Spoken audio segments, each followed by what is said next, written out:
সুপ্রভাত। আজকের দিনের শুরু হোক ভগবদ গীতার শক্তি, শান্তি আর অনুপ্রেরণায়। চোখ বন্ধ করো, গভীর শ্বাস নাও এবং এই শ্লোকগুলি অনুভব করো। প্রথম শ্লোক, উদ্দারিডেমানামানাম নামানামা ব্যয়ডেট।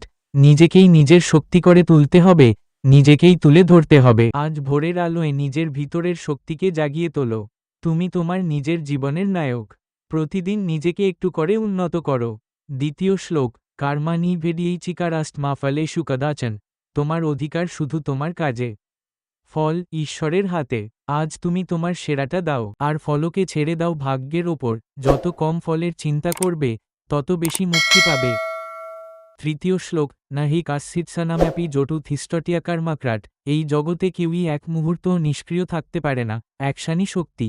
আজকের দিনে মাত্র একটুকু ছোট পদক্ষেপই তোমাকে লক্ষ্য দিকে এগিয়ে দেবে। চলতে শুরু করো, শক্তি আপনিই জাগবে। চতুর্থ শ্লোক, মানমানা ভব মাঠভক্ত মা সুকা। ঈশ্বর বলছেন, মনকে আমার সঙ্গে রাখো, ভয় করো না। সকালের শুরু হোক ভয়হীনতায়। আজ তোমার সাথে আছে এক অদৃশ্য কিন্তু মহাশক্তিশালী সুরক্ষা। তুমি একা নও, দিব্য শক্তি তোমার পথ দেখাচ্ছে। পঞ্চম শ্লোক, আসংসাইয়াম মহাবাহো মনো দুর্ভাগ্রাহাম সালাম। মন অস্থির, নিয়ন্ত্রণ কঠিন, কিন্তু অভ্যাস করলে মন তোমার কথাই মানবে। সকালে মাত্র 2 মিনিট নিজের শ্বাসের ওপর মনোযোগ দাও, এটাই তোমার দিনের শক্তি বাড়িয়ে দেবে। ষষ্ঠ শ্লোক, সংসযোট দ্য ভিনাসিয়েস। সন্দেহ মানুষকে ভিতর থেকে দুর্বল করে দেয়। আজ নিজের ওপর বিশ্বাস রাখো।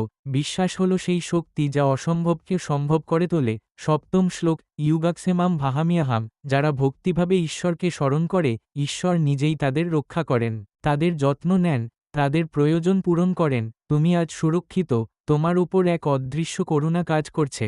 সকালের এই শক্তি, এই শ্লোকগুলো, এই বাণীগুলো তোমার মনকে স্থির করবে, শক্তিশালী করবে আর আশীর্বাদে পূর্ণ করবে। আজকের দিনটা হোক শান্তি, শক্তি, আস্থা আর সফলতার।